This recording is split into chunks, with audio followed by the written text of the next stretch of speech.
Okay, hello and welcome back to another video lecture. So next lecture માં આપણે લોકો chapter number 19 નું આપણે લોકો મૂત્ર નિર્માણની ક્રિયા છે બરાબર, એના સ્થાન ક્યાં હતા એ આપણે જોઈ લીધું હતું, રાઈટ. આજે એ ડિટેલમાં કરવાનું છે મૂત્ર નિર્માણની ક્રિયા. So let's gate started. Okay, મૂત્ર નિર્માણની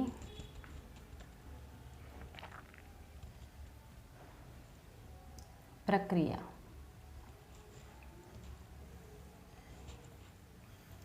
સો મૂત્ર નિર્માણની પ્રક્રિયામાં 3 તબક્કા છે, રાઈટ. 3 તબક્કા છે આપણી પાસે.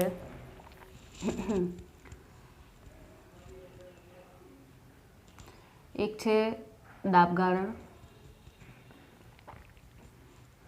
એક છે નલિકામાં સ્ત્રાવ અથવા તો પુનઃ શોષણ લખી નાખીએ પહેલાં, અને ત્રીજું છે નલિકામાં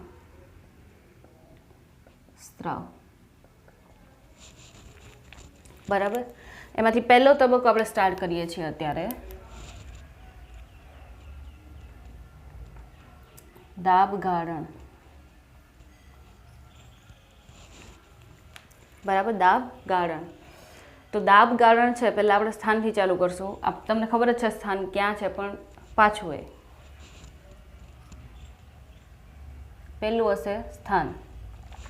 તો દાબગાળણ છે પહેલો તબક્કો છે. એક તો પહેલાં તો શું છે, પ્રથમ તબક્કો છે મૂત્ર નિર્માણની ક્રિયાનો પ્રથમ તબક્કો. આ થાય તો જ પાછળના બે થઈ શકે ને, બરાબર. સ્થાન કઈ જગ્યાએ છે? તો કે સ્થાન છે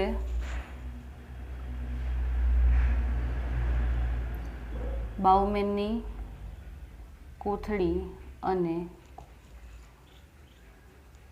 રુધિર કેશિકા ગુચ્છ. બાઉમેનની કોથળી અને રુધિર કેશિકા ગુચ્છ સ્થાન છે. તો એ બેનું મિક્સચરને શું કહેવાય? તો કે માલપીધિયન કાય. માલપીધિયન કાય દ્વારા થાય છે, બરાબર. તો એમાં ક્યાં? તો કે એના લીધે સર્જાય છે ગાળણ કલા. ગાળણ કલા. આપણે એમ કીધું કે ગાળણ થાય છે, તો આપણે જોઈએ, બરાબર. જો આ રીતે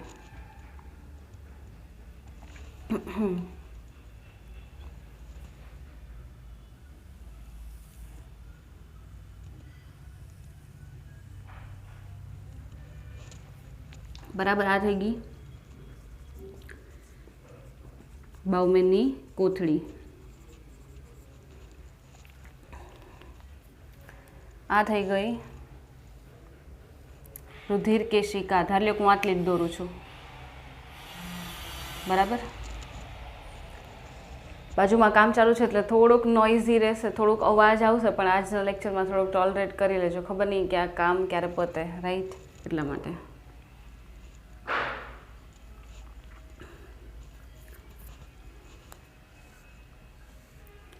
તો આ છે રુધિર કેશિકા. ઓકે, રુધિર કેશિકા ગુચ્છ. હું એવી રીતે આમનામ જ લઈ લઉં છું. ઓકે, સો ધારી લો કે આ છે રુધિર કેશિકા ગુચ્છ જે બને છે, તો રુધિર કેશિકા ખાલી એક લઈ લઈએ. તો ગાળણ છે એ ક્યાંથી થતું હોય? તો કે ઓબ્વિયસલી રુધિર કેશિકામાંથી રુધિર આવતું હોય. તો રુધિર આવતું હોય અહીંયાથી, બરાબર. રુધિર કેશિકાની દિવાલમાં આમ છિદ્રો છે, પણ તો પણ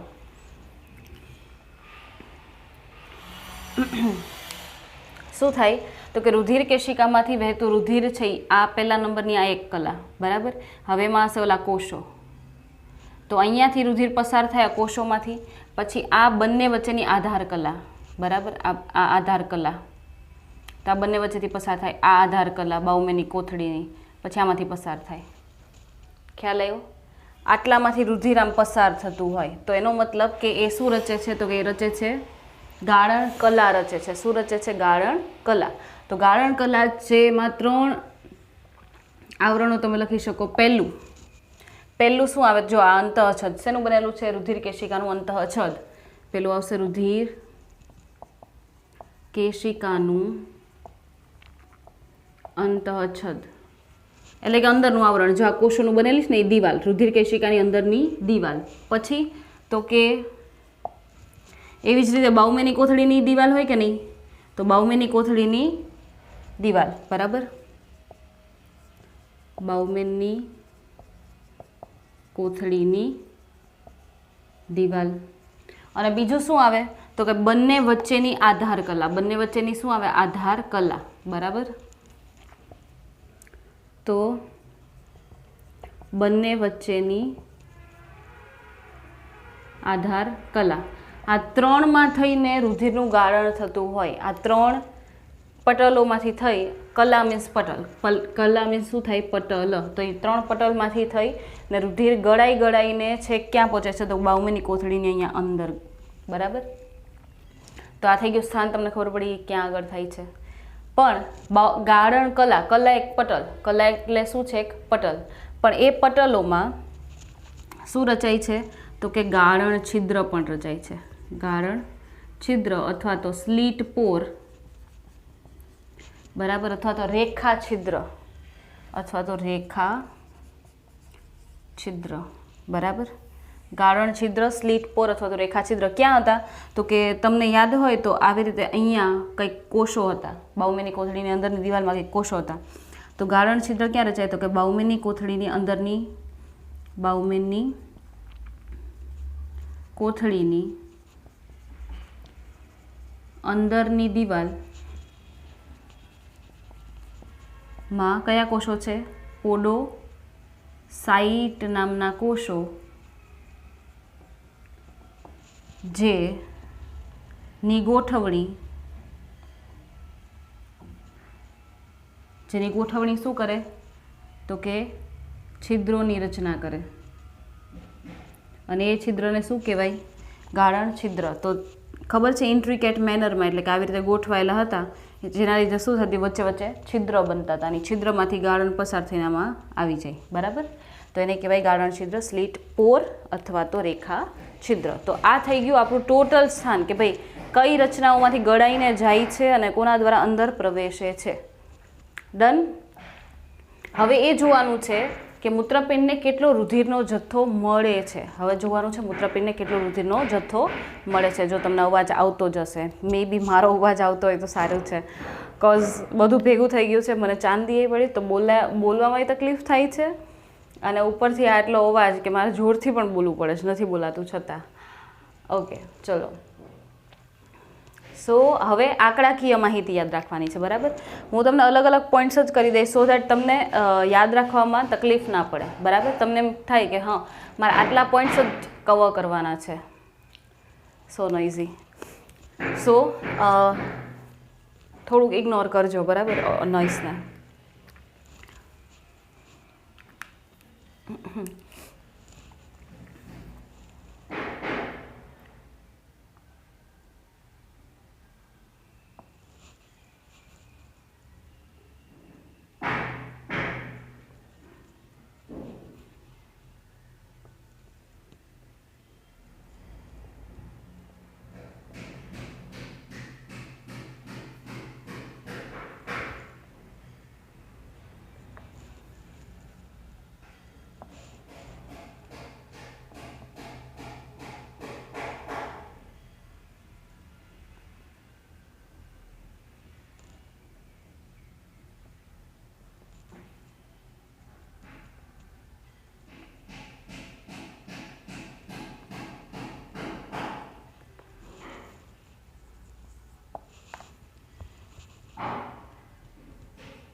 ચાલો આટલું આપણે ડિસ્કસ કરવાનું છે. શું કીધું છે? મૂત્રપિંડને પ્રતિ મિનિટે મળતો રુધિરનો જથ્થો.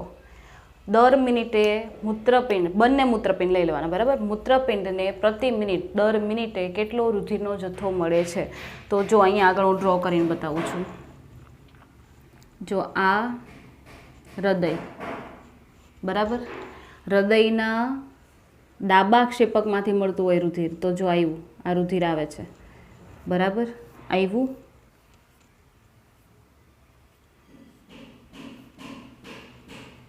કોને મળ્યું? મૂત્રપિંડને.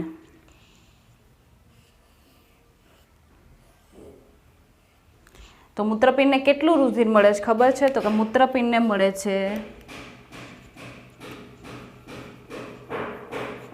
અહીંયા લખી દો,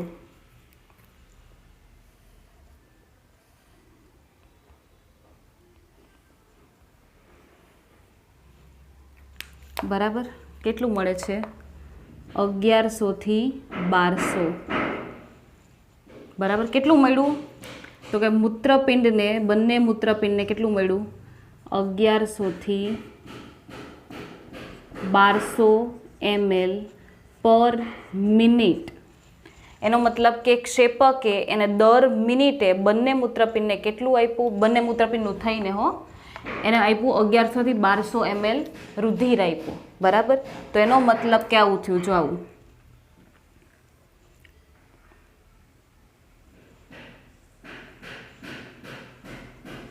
બંને મૂત્રપિંડમાં અત્યારે કેટલું છે? તો કે બંને મૂત્રપિંડમાં અત્યારે છે 1100 થી 1200 ml પર મિનિટ. શું છે?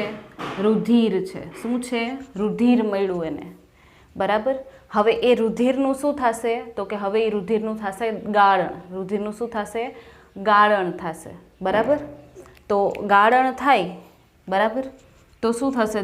તો કે જો આ રીતે થશે.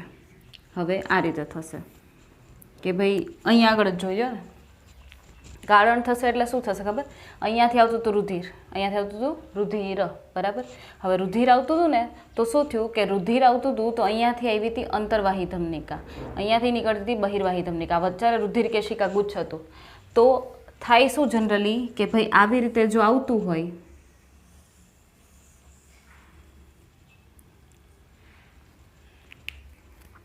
જો ધમનિકા હતી ને અંતર્વાહી ધમનિકા એ પહોળી હતી, રુધિર કેશિકા કેવી હતી? સાંકડી હતી. રુધિર કેશિકા કેવી હતી? સાંકડી હતી, બરાબર. અને અંતર્વાહી ધમનિકા પણ કેવી નીકળી? સાંકડી નીકળી. હવે શું થયું કે રુધિર જે આવતું હતું, અહીંથી રુધિર જે આવતું હતું, હવે અહીંયા ગયું ને તો આ પ્રેશર શું થઈ ગયું? વધી ગયું. દબાણ શું થઈ ગયું? એકદમ વધી ગયું. અને દબાણ વધ્યું એટલે આ રુધિરનો અમુક જથ્થો, આ રુધિરનો અમુક જથ્થો શું થયો? તો કે રુધિરનો અમુક જથ્થો આમ બહાર નીકળી ગયો. જો આમ રુધિરનો અમુક જથ્થો શું નીકળી ગયો? બહાર નીકળી ગયો. શેના લીધે બહાર નીકળો? તો હું તમને કહું શેના લીધે નીકળો. નામ છે દાબ ગાળણ. તો એનો મતલબ કે જો અહીંયા પહોળી છે, અંદર જતા સાંકડી બને, તો દબાણ શું થયું? વધ્યું. કારણ કે તમને છે અહીંયા આટલો જગ્યા મળતી હોય તો તમે એ ટેસ્ટથી પોળા થઈને હેલા જાઓ, પછી આટલો રસ્તો આવે તો એમાંથી કેમ નીકળવું? દબાણપૂર્વક નીકળવું પડે ને, પ્રેશર કરી નીકળવું પડે કે નહીં? તો પ્રેશર કરીને નીકળવું પડે, રાઈટ. તો એના લીધે શું થાય? તો કે અહીંયા દબાણ વધ્યું, રુધિરના જવાનો માર્ગ કેવો થઈ ગયો? સાંકડો થઈ ગયો. તો અહીંયા દબાણ એટલું વધ્યું ને, દબાણને લીધે અમુક રુધિરનો જથ્થો એટલે લાલ રંગનું રુધિર અહીંયા બહાર નહીં નીકળે, કારણ કે રક્તકણ નથી નીકળતા. આમાં છે ને, આમાં રુધિર છે અને રુધિરમાં શું હોય? તો કે રુધિરની અંદર છે રુધિર બરાબર રુધિર રસ પ્લસ રુધિર કણ, રુધિર રસ પ્લસ રુધિર કણ. તો રુધિર કણ છે ને એ બહાર નથી નીકળતા, ખાલી શું નીકળે છે? રુધિર રસ બહાર નીકળે છે. અહીંથી જે રુધિર પસાર થતો હોય ને એનો કયો જથ્થો બહાર નીકળે છે? તો કે ખાલી રુધિર રસ બહાર નીકળ્યો. શું નીકળ્યો? રુધિર રસ બહાર નીકળી ગયો. અને એ રુધિર રસનો એવો જથ્થો બહાર નીકળ્યો જેમાં અમુક કામની વસ્તુ બહાર નીકળી ગઈ ને મોસ્ટ ઓફ નકામી વસ્તુઓ બહાર નીકળી ગઈ. હવે આ બહાર નીકળી ગયું ને તો હવે આને રુધિર ન કહેવાય, હવે બહાર નીકળીને અહીંયા બહુમેની કોથળીમાં જતું રહેશે. તો હવે એને શું કહેવાય? તો હવે એને ગાળણ કહેવાય. શું કહેવાય? ગાળણ. ખ્યાલ આવ્યો? રુધિર કેશિકામાં હતો તો રુધિર બહાર નીકળી ગયો ગળાઈને તો એને કહેવાય ગાળણ. પણ શું નીકળ્યું રુધિરનો? તો કે રુધિરનો નીકળ્યો રુધિર રસ બહાર નીકળ્યો. એનો મતલબ કે જેનો કોઈ કલર નથી, જે અથવા તો આછા પીળાશ પડતું લાગે છે. ખ્યાલ આવ્યો? હવે દાબ ગાળણ તો નામ શું કામ પડ્યું? ખબર પડી ગઈ. અતિ સૂક્ષ્મ ગાળણ તો કે રુધિર કેશિકાઓ કેવી હોય? અતિ સૂક્ષ્મ હોય, બરાબર. અને ઇવન ઇવન રુધિર રસમાં પ્રોટીન પણ હાજર હોય. હવે હું એમ નથી કહેતી કે બધો રુધિર રસ બહાર નીકળી ગયો, પણ જે રુધિર રસ હોય ને એનો અમુક જથ્થો બહાર નીકળ્યો. રુધિર રસ જેટલો હોય એનો ખાલી અમુક જથ્થો શું થયો? બહાર નીકળ્યો. બધો રુધિર રસ નથી બહાર નીકળ્યો, પણ એ રુધિર રસમાં પ્રોટીન ન નીકળી શક્યા. મોટા મોટા પ્રોટીન હતા ને એ આ રુધિર કેશિકામાંથી બહાર ન નીકળી શક્યા. બરાબર? ભૂકી મોટી હોય તો ચાયણીમાંથી બહાર નીકળે નીચે નહીં, ઓલી ગરણીમાંથી બહાર નીકળે, ચામાં જાય નહીં. તો એનો મતલબ કે આ જે ગરણી હતી ને એમાંથી પ્રોટીન હતા મોટા મોટા, એ બહાર નીકળી શક્યા નહીં. એટલે આ ગાળણ જે હશે ને એમાં પ્રોટીન હશે નહીં. આ ગાળણમાં શું હશે? તો કે કામના દ્રવ્યો પ્લસ નકામા દ્રવ્યો, પણ પ્રોટીન નહીં હોય. અને શેનો ભાગ છે? તો કે રુધિરનો, રુધિર રસનો ભાગ છે. એમાં રુધિર કણો, આરબીસી, ડબલ્યુબીસી, ત્રાકકણ એવું કશું નહીં હોય. ખ્યાલ આવ્યો આટલો? તો આવું થતું હોય. તો એનો મતલબ કે ગાળણ હવે તમને ખબર પડી. તો એનો મતલબ કે બંને મૂત્રપિંડને મળે છે 1100 થી 1200 ml રુધિર મળે છે પ્રતિ મિનિટે. દર મિનિટે એને આટલું મળે છે. એમાંથી એ રુધિરમાં જે એને 1100 થી 1200 ml રુધિર મળ્યું, બરાબર? આ બંનેને 1100 થી 1200 ml રુધિર મળ્યું. એ રુધિરમાં, એ રુધિરની અંદર, બરાબર, રુધિર રસ કેટલો હશે? તો કે એની અંદર છે 650 ml જેટલો શું છે? રુધિર રસ. ધારી લો કે રુધિરને તમે 100% લ્યો તો એમાંથી 55% શું હશે? તો કે રુધિર રસ. તો એનો મતલબ એવો થાય કે 650 ml પર મિનિટ. જો બંને મૂત્રપિંડને દર મિનિટે 1100 થી 1200 ml રુધિર મળતું હતું, અને એ જ રુધિરની અંદર 650 ml શું હતો? રુધિર રસ હતો. તો અહીંયાથી જે ગળાઈ છે એ તો શું ગળાય છે? રુધિર રસ જ ગળાય છે ને. તો બધો તો નીકળાય. મેં એમ કીધું હતું કે બધો રુધિર રસ બહાર નથી નીકળતો, થોડોક બહાર નીકળે. તો આમાંથી કેટલો નીકળશે? તો કે 650 ml માંથી 125 ml પર મિનિટ રુધિર રસ ગળાય. બરાબર? જો બંને મૂત્રપિંડને મળ્યું 1100 થી 1200 ml રુધિર. એ રુધિરની અંદર રુધિર રસ કેટલો હતો? તો કે 650 ml. એમાંથી મૂત્રપિંડે ગાળી કેટલો લીધો? તો કે 125 ml. બરાબર? 125 ml પર મિનિટ એણે ગાળી લીધો. અને બાકીનો જેટલો વધ્યો છે એ પાછો આમાંથી આવે, બાકીનો પાછો જતો રહ્યો. ખાલી 650 આવ્યું હતું ને એમાંથી ખાલી 125 જ એણે ગાળ્યું, બાકીનું પછી જવા દીધું. બરાબર? હવે તો કે હવે આને કંઈક નામ આપવા પડશે. દર વખતે આમ આંકડા લખો ને તો એમ નહીં ચાલે. તો અહીંયા જો મૂત્રપિંડને પ્રતિ મિનિટે મળતો રુધિરનો જથ્થો કેટલો જથ્થો મળે છે? તો કે ભાઈ 1100 થી 1200 ml પર મિનિટ. બરાબર? પ્રતિ મિનિટ આટલો મળે છે. એમાંથી મૂત્રપિંડને મળતા રુધિરના જથ્થામાં રહેલ રુધિર રસનો જથ્થો કેટલો? તો કે ભાઈ જેટલો મળતો હતો રુધિર એમાંથી 650 ml. તો એમાં શું હતું? તો કે પર મિનિટ શું હતું? રુધિર રસ. તો એને કહેવાય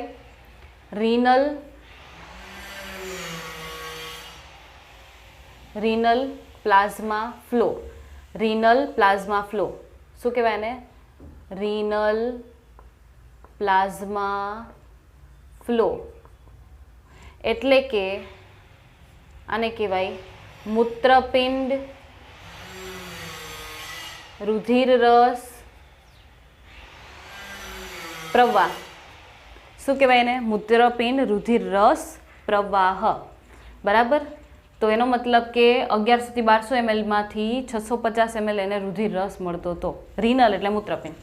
હવે મૂત્રપિંડના રુધિર રસ જે એને મળ્યો, મૂત્રપિંડમાં કેટલો રુધિર રસ મળ્યો એને? 650 ml. તો એના દ્વારા બનતો ગાળણનો જથ્થો કેટલો? તો કે ગળાઈને કેટલું બન્યું? 125. 650 ગાળી લીધું નહીં. કેટલું મળ્યું? તો કે 125 ml પર મિનિટ. તો આને શું કહેવાય? તો કે એને કહેવાય GFR. એને શું કહેવાય? GFR. GFR એટલે ગ્લોમેરુલર ફિલ્ટ્રેશન દર. ગ્લોમેરુલર ફિલ્ટ્રેશન દર. ગ્લોમેરુલર એટલે કે રુધિર કેશિકા ગુચ્છ. રુધિર કેશિકા ગુચ્છ. ફિલ્ટ્રેશન એટલે ગાળણ, અને રેટ એટલે દર. રેટ એટલે દર. રુધિર કેશિકા ગુચ્છ ગાળણ દર એટલે કે GFR કેટલો થયો તો કે 125 ml પર મિનિટ. એનો મતલબ કે આપણી બંને કિડની, આપણું બંને મૂત્રપિંડ છે ને, બરાબર, બંને મૂત્રપિંડ દ્વારા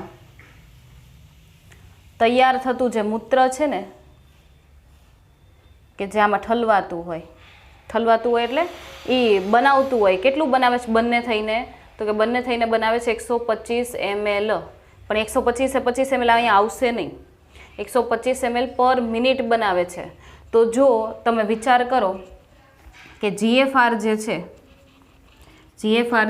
એ 125 ml પર મિનિટ હોય તો આખા દિવસનું ગણો તો કેટલું થાય? આખા દિવસનું ગણો તો કેટલું થાય? તો કે આખા દિવસનું થાય GFR 180 લીટર પર ડે. એક દિવસમાં આપણા બંને મૂત્રપિંડ દ્વારા તૈયાર થતો ગાળણનો જથ્થો કેટલો છે? 180 લીટર. તો શું આપણે 180 લીટર રોજ ઉત્સર્જિત કરીએ છીએ? મૂત્ર ઉત્સર્જન કરીએ છીએ 180 લીટર? વિચાર કર્યો જ કોઈ દી 180 લીટર કેટલું થાય? નહીં. એનો મતલબ કે 180 લીટર આપણે બહાર નથી કાઢતા. તો શું થતું હશે? તો કે 180 લીટરમાંથી 99% પાછું શું થઈ જતું હશે? પુનઃ શોષણ પામે. અને પુનઃ શોષણ થઈ જાય પછી 1.5 લીટર, 1.5 એટલે 1.5 લીટર મૂત્ર ઉત્સર્જનમાં બહાર નીકળે. ખ્યાલ આવ્યો? આપણે આખા દિવસનું 180 લીટર જેટલું ગાળણ તૈયાર કરીએ છીએ, પણ એ ગાળણ આખું 180 લીટર મૂત્રમાં રૂપાંતરિત નથી થતું. એને પહેલાં શું કરી લેવામાં આવે? મોસ્ટ ઓફલી પાછું શોષી લેવામાં આવે શરીરમાં, કારણ કે એમાં કામની વસ્તુ પણ હશે, એમાં નકરું પાણી હશે, તો બધું શોષી અને શરીરમાં ઠાલવી દેવામાં આવે, શરીરમાં રાખી મૂકવામાં આવે, અને ખાલી 180 લીટરમાંથી ખાલી 1.5 લીટર જ શરીરની બહાર ઉત્સર્જિત કરવામાં આવે. બાકી તો 180 લીટર એટલે બાથરૂમમાં જ બેઠું રહેવું. તો સિમ્પલ વાત છે, લોજિક લગાવો તો કામ ચાલે, બરાબર. તો આ થઈ ગયું પહેલો તબક્કો, દાબ ગાળણની ક્રિયા. પણ અહીંયા આગળ મારે હજુ તમને અમુક પ્રેશર કહેવાના છે કે કયા પ્રેશરને લીધે આ ગળાય છે. તમને કીધું ને કે દાબ ગાળણ દબાણને લીધે ગળાય છે, તો કયા પ્રેશરને લીધે, એમ તો મારે અમુક પ્રેશર તમને કહેવાના છે, બરાબર. પણ એ પહેલાં છે ને તમે એક કામ કરો, આનો સ્ક્રીનશોટ લઈ લો અને મેઇન આ આંકડાઓ છે યાદ રાખવા જ પડશે. બંને મૂત્રપિંડને 1 મિનિટમાં મળે છે 1100 થી 1200 ml રુધિર. એ રુધિરની અંદર, બરાબર, એ રુધિરમાંથી અહીંયા જે ગળાઈ છે ને, જેટલું મળતું હોય ને એમાંથી ગળાઈ છે કેટલું? 20% જેટલું. 20% જેટલું અહીંયા ગળાઈ જાય. તમે જો 650 ml આવ્યું હતું ને, એમાંથી 150 જ ગળાઈ ગયું, બાકી તો વધુ જતું રહ્યું પાછું. તો 20% જેટલું ગળાઈશ, બરાબર. 650 ના 125 ml એટલે કેટલા થશે? 20%. 20%. અને અહીંયાથી જે રુધિર આને મળે છે ને એ કેટલું મળે છે? તો કે અહીંયા જે 100% હોય ને, 100% રુધિર, બરાબર, તો આ કેટલું છે? 20 થી 25% રુધિર છે. અહીંયા 100% રુધિર હોય ને, તો એમાંથી આ મૂત્રપિંડને કેટલું મળે? તો કે 20 થી 25%. એમાંય મૂત્રપિંડને જેટલું મળે એના રુધિર રસના કેટલું ટકા ગળાય? તો કે 20% ગળાય, બરાબર. તો આ આંકડાઓ બધા જરાક યાદ રાખી લેજો. જો ન સમજાય તો પાછું મને કહેજો, બરાબર. હું તમને એ ક્વેરી સોલ્વ કરાવી દઈશ, રાઈટ. અત્યારે સ્ક્રીનશોટ લઈ લો સો દેટ હું તમને ઇફેક્ટિવ પ્રેશર કહું એના.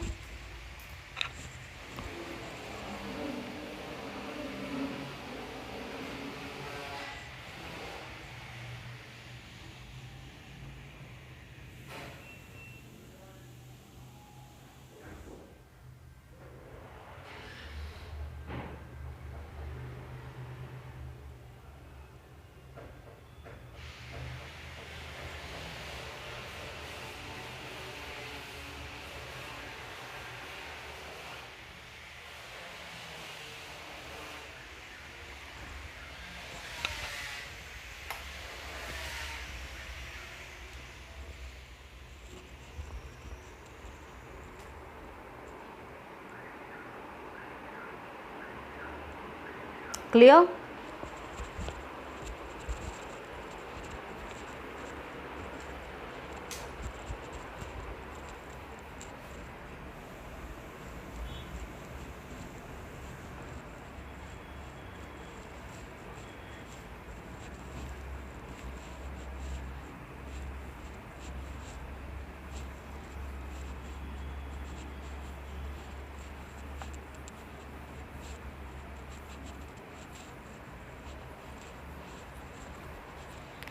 બરાબર. હવે અસરકારક ગાળણ જોવાનું છે, પણ એ પહેલાં હું તમને ગાળણ દર કહી દઉં એનો. બરાબર, પહેલાં હું એનો કહી દઉં ગાળણ દર. તો ગાળણ દર કોને કહેવાય? તો કે ગાળણ દર એટલે renal plasma flow upon GFR upon renal plasma flow. બરાબર. તો GFR કેટલો છે? ત્યાં આગળ છે જ આપેલો છે GFR. બરાબર, અહીંયા મેં બધા લખેલા જ છે.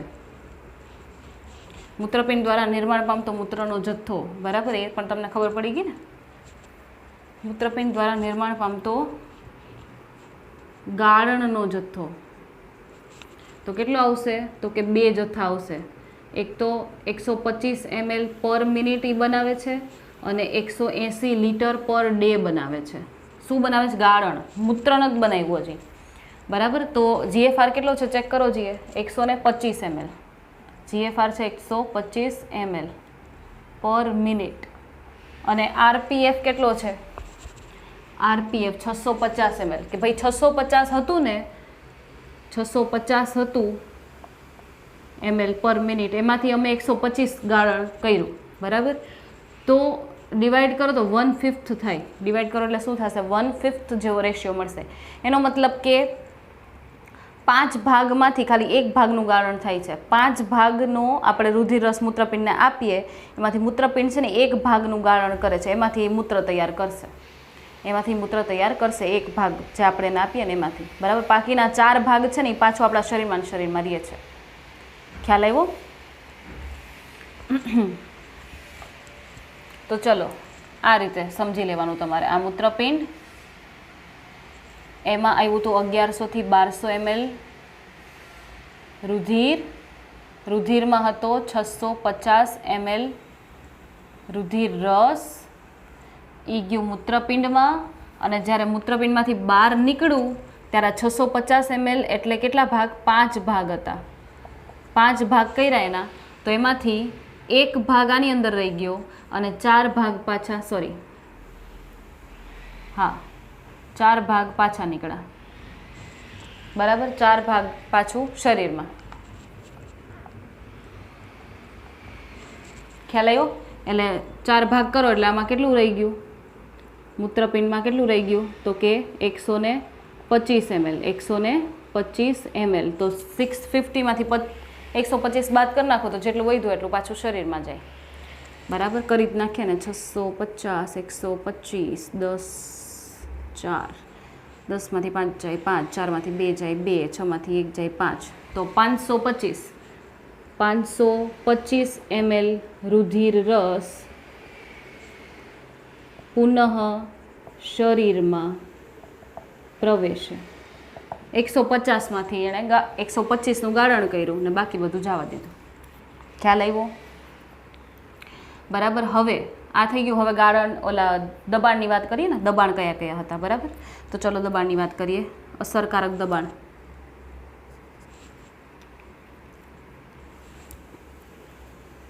અસરકારક દબાણ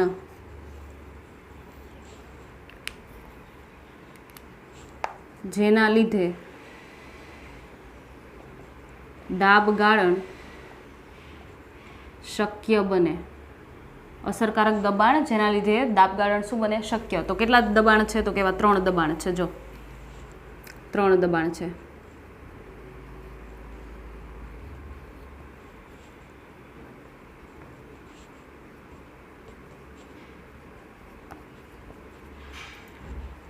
બરાબર.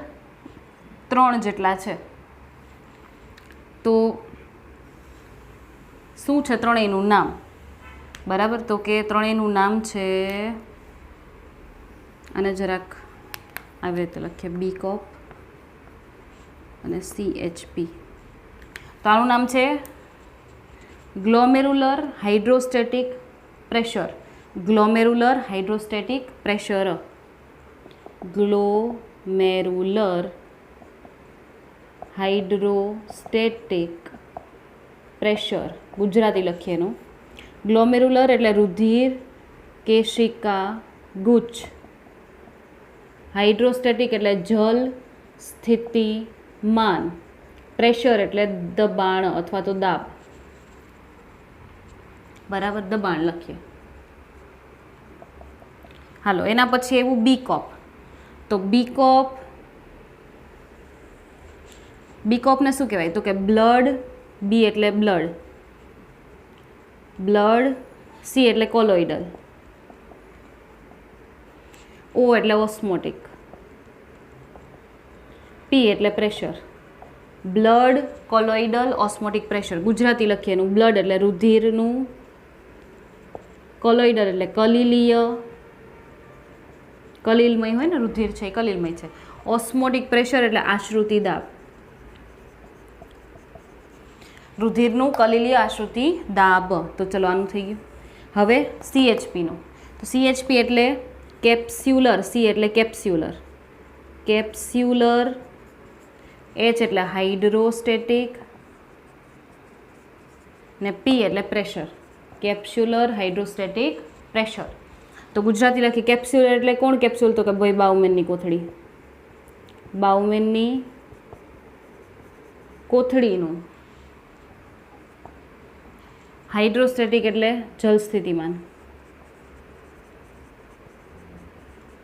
પ્રેશર એટલે દબાણ.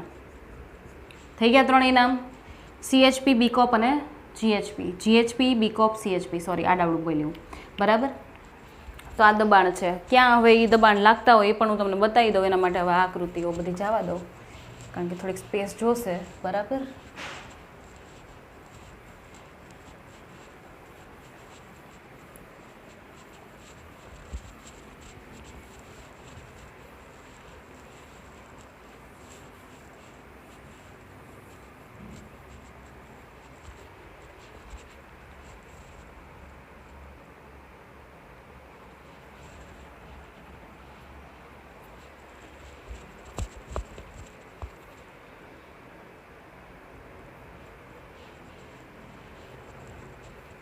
ચલો,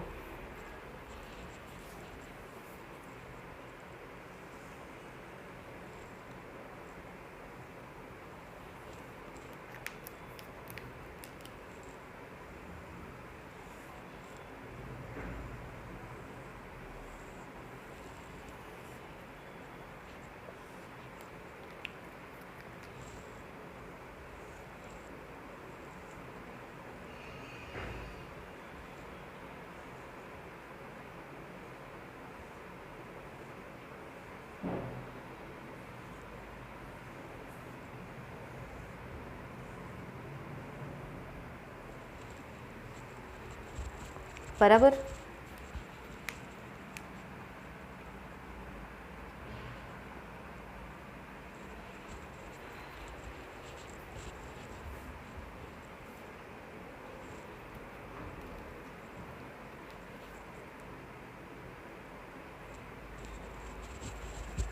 ઓકે, તો પહેલાં GHPની વાત કરીએ, બરાબર. GHP એટલે ગ્લોમેરુલર હાઇડ્રોસ્ટેટિક પ્રેશર.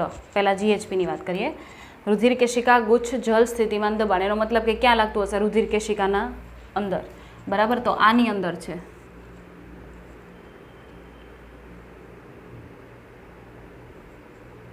બરાબર. આની અંદર છે GHP. જો અહીંયા GHP અહીંયા છે, બરાબર. પણ એ કઈ બાજુ દબાણ લગાડતું હોય ને એની દિશા હું આ ઓલું એરો મારીને ડ્રો કરું છું, બરાબર. GHP છે એ આમ લાગતું હોય, જો આમ,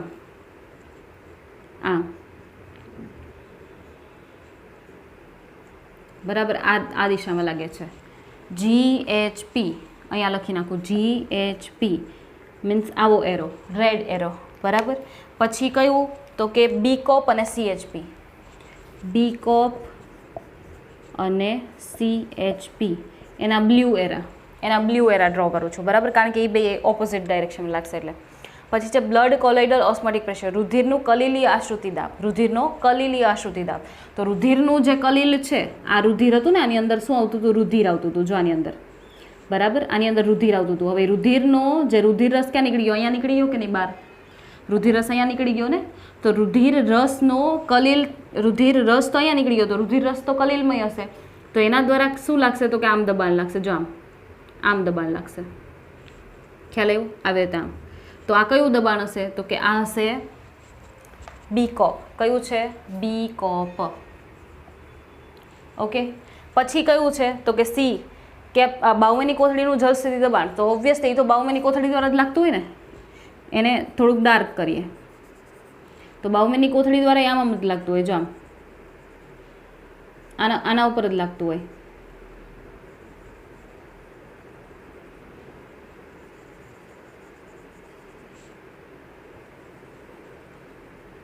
જામ જ લાગે છે આ દિશામાં. તો આ કયું છે તો કે CH_P. ખ્યાલ આવ્યો? ત્રણેયની દિશા જોઉં તમે જરાક, ત્રણેયની દિશા જો. GHP ક્યાંથી ક્યાં લાગે છે તો કે રુધિર કેશિકામાંથી બાવમેની કોથળી બાજુ લાગે છે.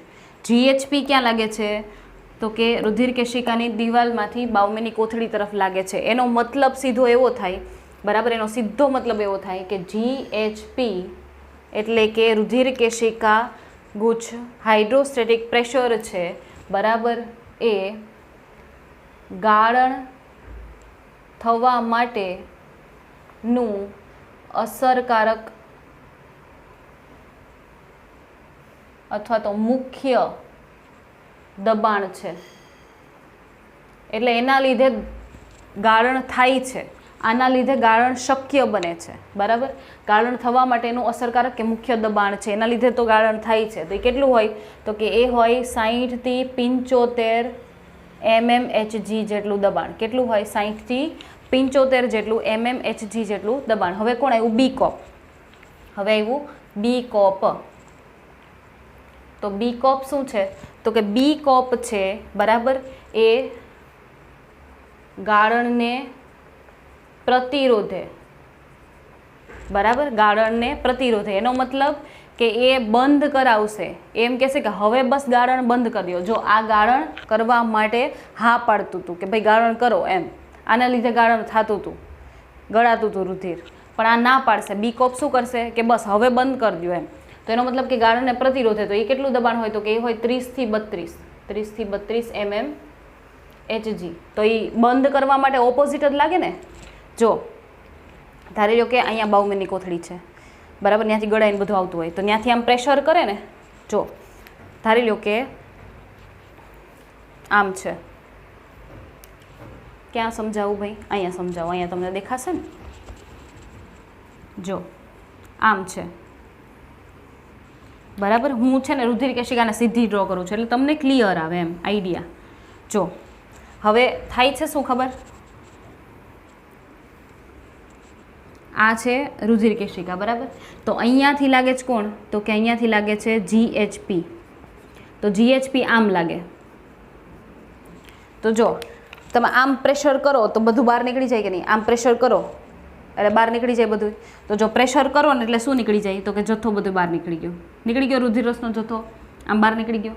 હવે ધારી લો કે તમારે બહાર નીકળતું અટકાવવું હોય તો તમારે આમ પ્રેશર કરવું પડે ને કે ભાઈ રહેવા દે, આવવા દેતો નહીં. આમ પ્રેશર કરવું પડે ને. ઓલું ઉપરથી નીચે પ્રેશર કરે છે કે ભાઈ જવા દો. ઓલું બીજા બે પ્રેશર આમ કરશે, આમ પ્રેશર કરશે કે ભાઈ રહેવા દો. ખ્યાલ આવ્યો? તો એનો મતલબ કે આની ઉપર પ્રેશર કરશે કે ભાઈ હવે બંધ કરો. તો એ કયા હશે તો કે એ હશે બી કોપ અને CHP. તો GHP છે એ હા પાડે છે, GHP છે એ હા પાડે છે અને બી કોપ છે એ ના પાડે છે. આ હા પાડે છે કે હા ગાળણ થવા દો, ઓલા બેય ના પાડે છે કે નહીં બંધ કરો. ખ્યાલ આવ્યો? ઓપોઝિટ ડાયરેક્શનમાં એક આમ ધક્કો મારે છે ને બે આમ ધક્કા મારે છે. ખ્યાલ આવ્યો?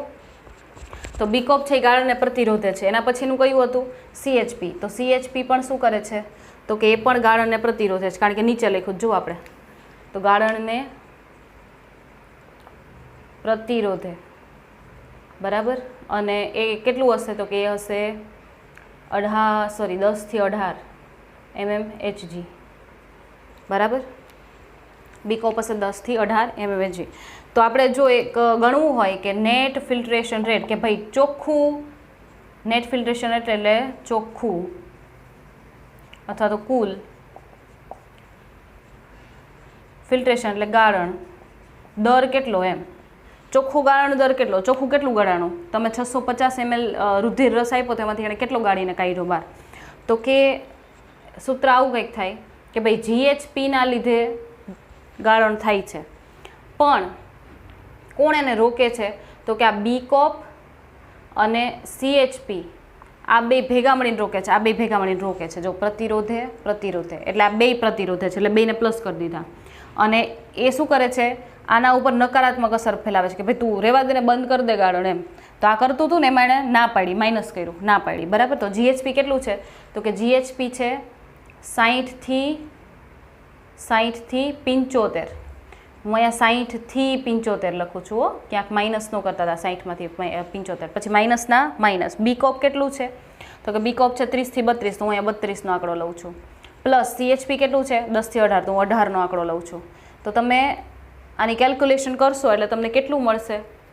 કેલ્ક્યુલેશન કરશો એનું, બરાબર, તમે તો કેટલું મળશે? તો કરીને જોઈએ જઈએ. ચલો 60 થી પહેલાં કરીને જોઈએ, બરાબર. 60 લઈએ તો 60 માઇનસ 32 વત્તા 18, 8 9 10, 10ની શૂન્ય વધી પડી 1, 3 ને 1 4 ને 1 5, 50. એટલે કેટલું મળ્યું? 60 માઇનસ 50 કરો જઈએ તો કેટલા મળે છે? તો કે 60 માઇનસ 50 કરશો એટલે 10 મળશે. તો NFR શું મળશે? તો કે 10 થી, હવે ધારી લો કે તમે 75 લીધો હોત તો 75 લીધો હોત તો માઇનસ 50 આવે. 75 માઇનસ 50, તો 75 માઇનસ 50 કરો જઈએ. 5 ના 5, 7માંથી 5 જાય તો 6 ને 7 2, એટલે 10 થી 25 mm, 10 થી 25 નેટ ફિલ્ટ્રેશન પ્રેશર, પ્રેશર દર નહીં, પ્રેશર.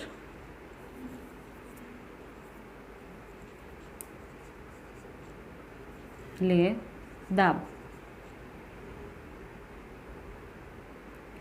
પ્રેશર, બરાબર. કુલ દબાણ કેટલું લગાડે છે? તો કે 10 થી 25, આ ત્રણેય થઈને છેલ્લે 10 થી 25 mmHg જેટલું, 10 થી 25 mmHg જેટલું દબાણ લાગે છે ને એના લીધે રુધિર ગળાય છે, એના લીધે રુધિર ગળાય છે, બરાબર. તો આ થઈ ગયું તમારું દાબ ગાળણ અહીંયા આગળ કમ્પ્લીટ. હવે દાબ ગાળણમાં કશું નથી, બરાબર. તો ચલો હવે સ્ક્રીનશોટ લઈ લો, આ મહત્વનો પોઈન્ટ છે હો.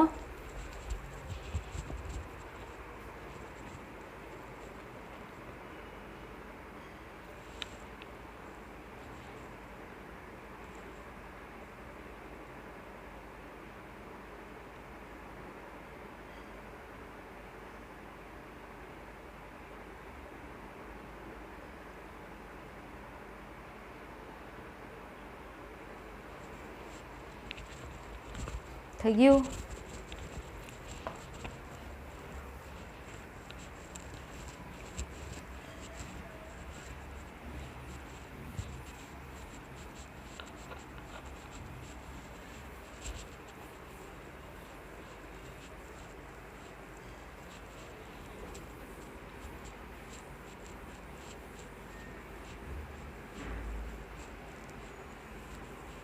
ઓકે, સો હવે શું જોવાનું છે? તો કે હવે જોવાના છે પુનઃશોષણ અને નલિકામાં સ્ત્રાવ. બંને એકી સાથે જોશું આપણે, પુનઃશોષણ અને નલિકામાં સ્ત્રાવ, બરાબર. તો ચલો જોઈએ પુનઃશોષણ અને નલિકામાં સ્ત્રાવ ક્યાં થતા હોય. તો કે પુનઃશોષણ અને નલિકામાં સ્ત્રાવ મેં તમને શાંતો પહેલાં જ કહી દીધા હતા કે ભાઈ જે અધિચ્છદીય નલિકા હતી ને, PCT, DCT, હેન્ડેનોપાસ છે, સંગ્રહણ નલિકા છે, એ બધામાં પુનઃશોષણ અને નલિકામાં સ્ત્રાવ શક્ય બનતું હોય. પુનઃશોષણ કરો તો એનો મતલબ કે તમે PCT, DCT, સંગ્રહણ નલિકા અને હેન્ડેનોપાસમાંથી ખેંચીને પાછું શેમાં નાખો છો? રુધિરમાં. પાછું શોષીને રુધિરમાં એડ કરો છો. પણ ઇફ તમે સ્ત્રાવ કરતા હોય તો, નલિકામાં સ્ત્રાવ ભણતા હો તો રુધિરમાંથી કાઢીને પાછું શેમાં નાખવાનું છે?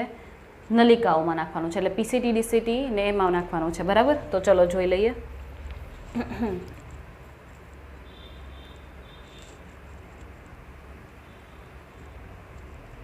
તબક્કો, પછી આવશે PCT,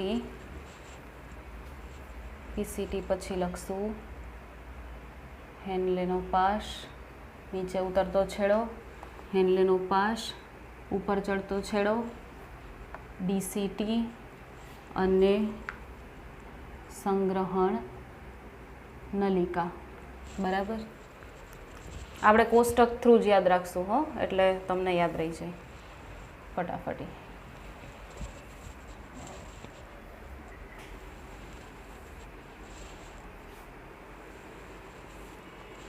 બરાબર.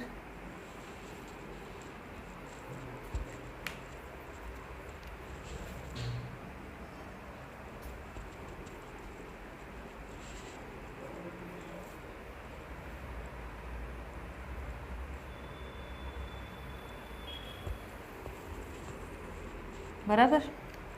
કયો તબક્કો લઈએ છીએ આપણે? 2 તબક્કા. સેકન્ડ નંબરનો તબક્કો કયો? પુનઃ શોષણ. પણ કેવું? પસંદગીશીલ. અને ત્રીજો તબક્કો કયો લઈએ છીએ? પહેલો તો ભણી લીધો ને, એટલે બીજો ને ત્રીજો બાકી રહ્યો. ત્રીજો છે નલિકામાં સ્ત્રાવ. તો થાય છે શું? પસંદગીશીલ પુનઃશોષણ એટલે તમે ક્યાંથી પુનઃશોષણ કરો છો? તો કે પસંદગીશીલ પુનઃશોષણ એટલે અધિચ્છદીય નલિકામાંથી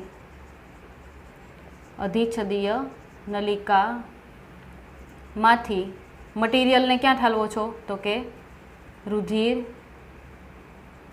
કેશિકાઓમાં અથવા તો રુધિરમાં ઠાલવો છો. રુધિર કોનું? તો કે પરિનલિકામય કેશિકા અથવા તો વાસા રેક્ટા. બરાબર. અને નલિકામાં સ્ત્રાવ જો ભણતા હોય તમે તો મટીરિયલ ક્યાંથી લઈ આવો છો?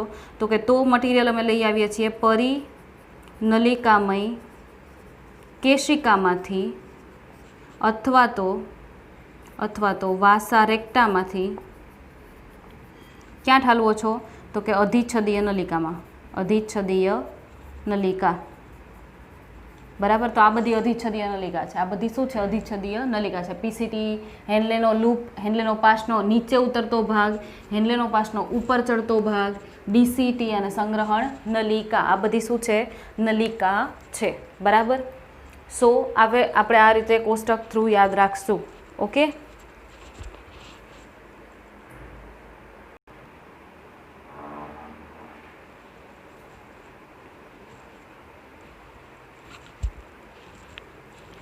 ઓકે. સો મૂત્ર નિર્માણની ક્રિયાની અંદર આપણે લોકો ક્યાં પહોંચ્યા છીએ? તો કે આપણે લોકો પહોંચ્યા છીએ લાસ્ટ 2 તબક્કામાં, એટલે કે પુનઃ શોષણ, બરાબર, અને નલિકામાં સ્ત્રાવ. તો પુનઃ શોષણ એટલે શું કરો છો? તો કે અધિચ્છદીય નલિકા જેવી કે પીસીટી, હેન્લેનો પાસ, ડીસીટી અને સંગ્રહણ નલિકાઓ, એમાંથી તમે બધું મટીરિયલ ક્યાં ઠાલવો છો? તો કે વાસા રેક્ટા એટલે કે રુધિર કેશિકાની અંદર ઠાલવો છો. બરાબર. તો હવે શું ઠાલવો છો તમે ને શું કામે ઠાલવો છો? તો કે તમે પીસીટીમાંથી ને બધું કાઢી અને પાછું રુધિરમાં નાખો છો શરીરની અંદર. તો શું કામે? કારણ કે આ કામની વસ્તુઓ છે. જો આને શોષી નહીં લઈએ ને આ બધી કામની વસ્તુઓને, બરાબર, તો શું થશે? તો કે આ બધી કામનીઓ મૂત્ર મારફતે શરીરની બહાર જતી રહેશે. એટલે કામની વસ્તુઓને શું કરવી પડશે? પાછી લેવી પડશે. તો કઈ કામની વસ્તુઓ છે? તો કે પીસીટી જે છે એની અંદર, પીસીટીમાં મેં તમને પહેલાં જ કરાવી દીધું, બ્રશ બોર્ડર નામના કોષો હોય. બરાબર. અને બ્રશ બોર્ડર શું કરે? તો કે સપાટીય ક્ષેત્રફળનો વધારો કરે. બરાબર. અને કયા દ્રવ્યો પીસીટી મારફતે શોષાઈને રુધિરમાં ઠલવાતા હોય? તો કે અગત્યના પોષક દ્રવ્યો જેવા કે glucose, fatty acid, amino acid, આ બધાનું શોષણ કેવું થતું હોય? સક્રિય રીતે. સક્રિય એટલે કે એની પાછળ ઉર્જા વાપરવી પડે તો તમે એને શોષી શકો, અધરવાઇઝ શોષી શકશો નહીં. પછી 70 થી 80% ઇલેક્ટ્રોલાઇટ્સ એટલે કે Na+ છે કે Cl- છે, HCO3- છે. તો Na+ નું પણ કેવું થાય? સક્રિય એટલે ઉર્જા વાપરવી પડે. પણ Cl- અને HCO3- એટલે બાયકાર્બોનેટ આયન છે, એના માટે ઉર્જા વાપરવી પડતી નથી. પછી પાણીનું પણ શોષણ થઈ જાય છે, કારણ કે પાણી આપણે આખા દિવસમાં એટલું પીધું હોય તો મૂત્ર મારફતે એટલું બધું તો ના જવા દેવાય ને, ઓબ્વિયસ વાત છે. તો પાછું શું કરી લેવું પડે? શોષી લેવું પડે. તો તમને જો યાદ હોય તો 180 લીટર જેટલું બનતું હતું ગાળણ. તો 180 લીટર જેટલું બને છે ને, એમાંથી 99% શું કરવાનું છે? પાછું શોષી લેવાનું છે. કારણ કે આપણે એક દિવસનું 180 લીટર ઉત્સર્જન નથી કરવાના, આપણે ખાલી 1.5 લીટર જ એમાંથી ઉત્સર્જિત કરશું. તો 180 લીટરમાંથી જે 1.5 લીટર જ મૂત્ર તૈયાર કરવાનું, તો બાકીનું 99% શું કરવાનું છે? શોષી લેવાનું. તો શોષી લ્યો પુનઃ શોષણ દ્વારા. તો મહત્તમ શોષણ ક્યાં થાય છે? પીસીટીમાં. તો પીસીટીને તમે જોશો ને તો જો ફૂલ ઓફ ભરચક છે, બાકીની બધા થોડા આમ વિરાન પડ્યું છે, પણ અહીંયા ફૂલ ઓફ છે. બરાબર. તો મહત્તમ શોષણ અને મહત્તમ નલિકામાં સ્ત્રાવ ક્યાં થતું હોય? પીસીટીમાં. તો આ થઈ ગયું પીસીટી. પણ હવે તમે જો તો પીસીટી જે છે ને એનું મેં સૂત્ર બનાવ્યું હતું વર્ષો પહેલાં, એ હું તમને કહી દઉં. એ પાગલું વિટામિન, ના કોલ ના બાય, કશું ને એમ. તો એ મીન્સ એમિનો એસિડ, પા મીન્સ પાણી, ગ્લુ મીન્સ ગ્લુકોઝ, વિટામિન જે વિટામિન આમાં આપ્યું નથી પણ આવે છે, ટેક્સ્ટમાં પણ નથી આપેલું. Na means Na+, Cl means Cl-, Na means Na+, bi means bicarbonate ion, that is HCO3-. Okay. તો આનું પુનઃ શોષણ પીસીટી દ્વારા થતું હોય, એનો મતલબ કે મહત્તમ શોષણ પીસીટીમાં થઈ જાય છે. બાકીનું જે થોડુંક બચી જાય છે જે કામના દ્રવ્યો છે એ પાછું અલગ અલગ નલિકાઓમાંથી શોષાશે. તો હવે આવી હેન્લેનો પાસનો ઉતરતો છેડો, નીચે ઉતરતો ભાગ, જો આ નીચે ઉતરતો ભાગ જેને કહેવાય અવરોહી ભાગ. જેને શું કહેવાય? અવરોહી ભાગ. તો અવરોહી ભાગમાં શું થાય? તો કે અવરોહી ભાગમાં સાંદ્રતા વધતી હોય. કેવી રીતે? તો કે જો આ અવરોહી ભાગ છે ને એની દિવાલ જે છે એ પાણી માટે જ પ્રવેશેલ છે. પાણી માટે પ્રવેશેલ એટલે એ પાણીને જ પરવાનગી આપે કે ભાઈ તું બહાર નીકળી શકે, તું અંદર આવી શકે, તારે જ્યાં જવું હોય ત્યાં જા.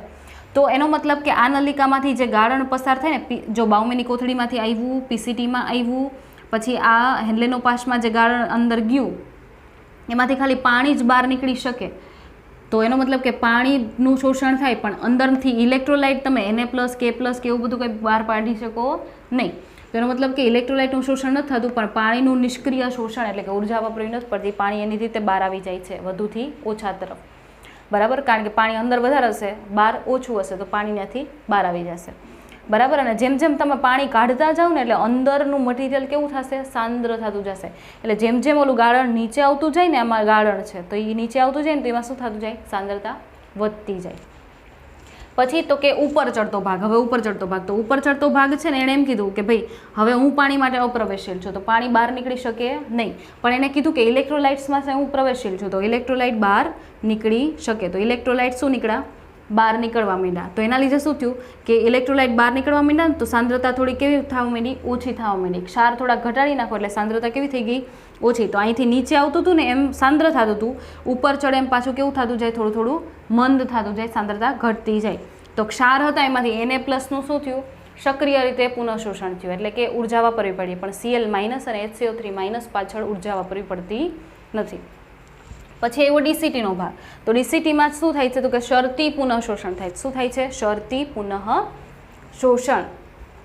તો શરતી પુનઃશોષણ કોને કહેવાય? તો કે ડીસીટીમાં Na+નું પુનઃશોષણ કરવું હોય ને આ ભાગમાં, તો જ્યારે આલ્ડોસ્ટેરોનની હાજરી હોય ને, અંતઃસ્રાવ આલ્ડોસ્ટેરોન, તો એ શું કરાવે? તો કે ડીસીટીમાંથી Na+નું સક્રિય રીતે પુનઃશોષણ કરાવે. એટલે ઉર્જા વાપરીને Na+ને કાઢી લેવાના, બરાબર, ડીસીટીમાંથી. પછી તો કે પાણી એવું, તો ADH એટલે કે એન્ટી ડાયુરેટિક અંતઃસ્રાવ, જો એ હાજર હોય, એન્ટી ડાયુરેટિક અંતઃસ્રાવ હાજર હોય ને તો ડીસીટીમાંથી પાણી ક્યાં નીકળવા માંડે? બહાર, બરાબર. એટલે એનો મતલબ કે આપણે પાણીનું પણ પુનઃશોષણ કરી લીધું. પણ ડીસીટીમાંથી HCO3- પણ શોષાતું હોય, પણ એ નિષ્ક્રિય રીતે શોષાતું હોય. એના માટે કોઈ આલ્ડોસ્ટેરોન કે ADHની જરૂર પડશે નહીં. પણ Na+ ડીસીટીમાંથી ત્યારે જ શોષાશે જ્યારે આલ્ડોસ્ટેરોન હાજર હશે. પણ પીસીટીમાંથી તો એમનેમ જ શોષાઈ જશે. ને આલ્ડોસ્ટેરોનની જરૂર નથી. આને શરત રાખી છે, જો આલ્ડોસ્ટેરોન હોય તો જ Na+નું શોષણ કરવા દઈશ, ADH હશે તો જ હું પાણીનું શોષણ કરવા દઈશ ડીસીટીએ. ઓકે, ચલો. પછી તો કે સંગ્રહણ નલિકા. તો સંગ્રહણ નલિકામાંથી પાણીનું શું થઈ જાય? મેક્સિમમ શોષણ થઈ જાય. કે મોટાભાગનું જે પાણી હતું એ એણે શોષી લીધું. બધું ના કાઢે, કારણ કે યુરિન માં મોસ્ટ ઓફ પાણી હોય તો ખરા ને, એમ તો પાણી મોસ્ટ ઓફ અહીંયા શોષાઈ જાય સંગ્રહણ નલિકામાંથી બહાર. અને સંગ્રહણ નલિકાનો દૂરસ્થ ભાગ, સંગ્રહણ નલિકાનો આ દૂરસ્થ ભાગ છે, દૂરનો ભાગ, એ યુરિયા માટે પણ પ્રવેશેલો હોય. યુરિયા અહીંથી નહીં નીકળી શકે. સંગ્રહણ નલિકાનો દૂરના છેડામાંથી યુરિયા શું હોય? બહાર નીકળી શકે. તો યુરિયા થોડોક બહાર કાઢે. શું કામે ખબર? જેવો યુરિયા બહાર કાઢે ને એટલે બહાર યુરિયા વધે. તો યુરિયા છે એ વધી જાય ને તો સાંદ્રતા વધે, સાંદ્રતા વધે. કોઈ પણ દ્રવ્ય કાઢો તમે એટલે સાંદ્રતા વધી જાય. તો એ યુરિયા અહીંયા બહાર નીકળો ને તો એની પાછળ શું નીકળ્યું? પાણી. તો આને સ્કીમ કરી લીધી સંગ્રહણ નલિકાએ કે જો હું થોડોક યુરિયા બહાર કાઢીશ ને એટલે પાણીનું પુનઃશોષણ વધારે કરી શકીશ. તો જો પાણી અહીંયા શોષાતું હતું, અહીંયા એની પાછળ એ શોષાઈ ગયું. ખ્યાલ આવ્યો? સ્કીમ કરી. હવે તો કે હવે નલિકામાં સ્ત્રાવ. તો નલિકામાં સ્ત્રાવ દરમિયાન દ્રવ્યો ક્યાં જતા હોય? તો કે નલિકામાં સ્ત્રાવ એટલે કે જે નકામા દ્રવ્યો રુધિરમાં રહ્યા છે ને પાછા આ પીસીટીમાં, ડીસીટીમાં, સંગ્રહ નલિકામાં નાખી દો. આ બંનેમાં નલિકામાં સ્ત્રાવ થતો નથી, હેન્લેનો લૂપમાં નથી થતો, બરાબર. એટલે આપણે 3 જ જગ્યાએ જોવું પડશે. તો નકામા દ્રવ્યો એટલે કેવા? તો કે શરીરની અંદર H+, K+, NH3 રહી ગયા છે, ક્રિએટિનાઇન રહી ગયા છે, યુરિક એસિડ રહી ગયું છે, ડ્રગ્સ, હિપ્યુરિક એસિડ, રંજક દ્રવ્યો, આ બધા ઘટકો રહી ગયા છે. તો આ બધા ઘટકો છે એ શું થશે? તો કે આ બધા ઘટકો નકામા છે એટલે એને ક્યાં ઠાલવવા પડશે? તો કે એને ઠાલવવા પડશે પીસીટીમાં. એને ક્યાં ઠાલવવા પડશે? પીસીટીમાં ઠાલવવા પડશે, બરાબર. ગળું પતવા આવ્યું છે હવે. ડીસીટી, બરાબર. તો ડીસીટીમાં શું થાય છે? તો કે ડીસીટીમાં શેનો સ્ત્રાવ થાય છે? તો કે શરીરમાં રહેલા એટલે કે રુધિરમાં રહેલા H+, K+, NH3 ને ડીસીટીમાં નાખી દો એટલે મૂત્ર મારફતે નીકળી જાય બહાર. સંગ્રહ નલિકામાં તો કે H પ્લસ અને K પ્લસને રુધિરમાંથી સંગ્રહ નલિકામાં નાખી દો એટલે મૂત્ર મારફતે જતા રહી બહાર. તો સિમ્પલ વસ્તુ છે, નલિકામાં સ્રાવમાં કંઈ યાદ રાખવા પણ નથી. H plus K plus NH3, H plus K plus NH3, ખાલી H પ્લસ K પ્લસ. વધારાનું શું કરવાનું છે, થોડાક ઘટકો બરાબર જે નક્કામાં છે, સાવ ઝેરી છે, એને તમારે PCTમાં નાખી દેવાના છે. હેન્ડલના લૂપમાં તો કંઈ લખવાનું જ નથી. તો લાસ્ટમાં આ બધું કર્યા પછી દાબગાળણ થઈ ગયું, પુનઃશોષણ થઈ ગયું, નલિકામાં સ્રાવ થઈ ગયો, બધાય તબક્કા પૂરા થયા પછી શેનું નિર્માણ થઈ જાય, મૂત્ર. તો એ મૂત્ર બનાવ્યું એમાં શું છે, તો કે મૂત્ર બનાવ્યું એમાં 95% તો પાણી છે, 2% જેટલા ક્ષાર છે. ક્ષાર તો કે Na પ્લસ હશે, સોરી H પ્લસ હશે, K પ્લસ હશે, એવા ક્ષાર હશે. પછી 2.7% શું છે, યુરિયા, અને 0.3% શું છે, અન્ય ઘટકો. તો અન્ય ઘટકો શું હશે, તો અન્ય ઘટકો જો સ્ત્રાવ શું કર્યો તો ક્રિએટિનાઇન, યુરિક એસિડ, ડ્રગ્સ એટલે કે દવાઓ, હિપ્યુરિક એસિડ, રંજક દ્રવ્યો એટલે કે ઓલા પિત્તાશય સોરી પિત્તરસના રંજક દ્રવ્યો નતા એ બધા, તો એ બધા હશે. તો કે મૂત્રનો એક દિવસનો જથ્થો કેટલો તૈયાર થાય, તો કે એક દિવસમાં અમે કેટલું મૂત્ર બનાવીએ છીએ, તો કે 1 એટલે આવું કિડની બોલે છે, આવું મૂત્રપિંડ બોલે છે કે અમે એક દિવસનું તો લગભગ 1 લીટર કે 1.5 લીટર જેટલું બનાવી દઈએ બરાબર. તો એટલો તો સ્ત્રાવ તમારે કરવો જ પડશે. તો એનો રંગ પીળો કેમ છે, તો કે મૂત્રનો રંગ એટલા માટે પીળો છે કારણ કે એની અંદર યુરોક્રોમ નામના રંજક દ્રવ્યની હાજરી છે. પછી એમ કે એક દિવસનો તમે યુરિયા કેટલો, તમે યુરિયા ત્યાગી પ્રાણીઓ છો બરાબર, તો તમે એક દિવસનો કેટલો યુરિયા શરીરમાંથી કાઢી નાખો, તો કે 25 થી 30 ગ્રામ અમે આરામથી કાઢી નાખીએ છીએ. 25 થી 30 ગ્રામ અમે આરામથી કાઢી નાખીએ છીએ બહાર. અને પીએચ કેવી હશે તમારા યુરિનની, તો કે પીએચ અમારી 6 છે, એટલે અમે થોડાક એસિડિક છીએ. મૂત્ર એવું કહે કે અમે થોડુંક એસિડિક છીએ એમ બરાબર. તો આ થઈ ગયું તમારો ક્વેશ્ચન. ટેક્સ્ટબુકમાં જો તમે જોશો ને તો ટેક્સ્ટબુકમાં તમને મળશે મૂત્ર નિર્માણની ક્રિયા અને નલિકાના કાર્યો, આવા 2 ટોપિક મળશે ટેક્સ્ટબુકમાં. તો એ તમે 2 વાંચશો ને તો તમને આ બધું મળી જશે, તમને આ બધું મળી જશે બરાબર. તો તમે એ રિફર કરજો અને મેં લખાવેલું છે એ રિફર કરજો એટલે તમને ડાયરેક્ટલી મગજમાં ક્લિક થઈ જાય. ને જો ઇફ કાંઈ ક્વેરી રહે તો પાછું મને પૂછજો, હું તમને રિવાઇઝ કરાવી દઈશ. ઓકે, તો બસ આટલું જ હતું આજના લેક્ચરમાં. Till then take care and good bye and don't forget to take the screenshot. Okay, screenshot લેવાનું ના ભૂલતા. ચલો.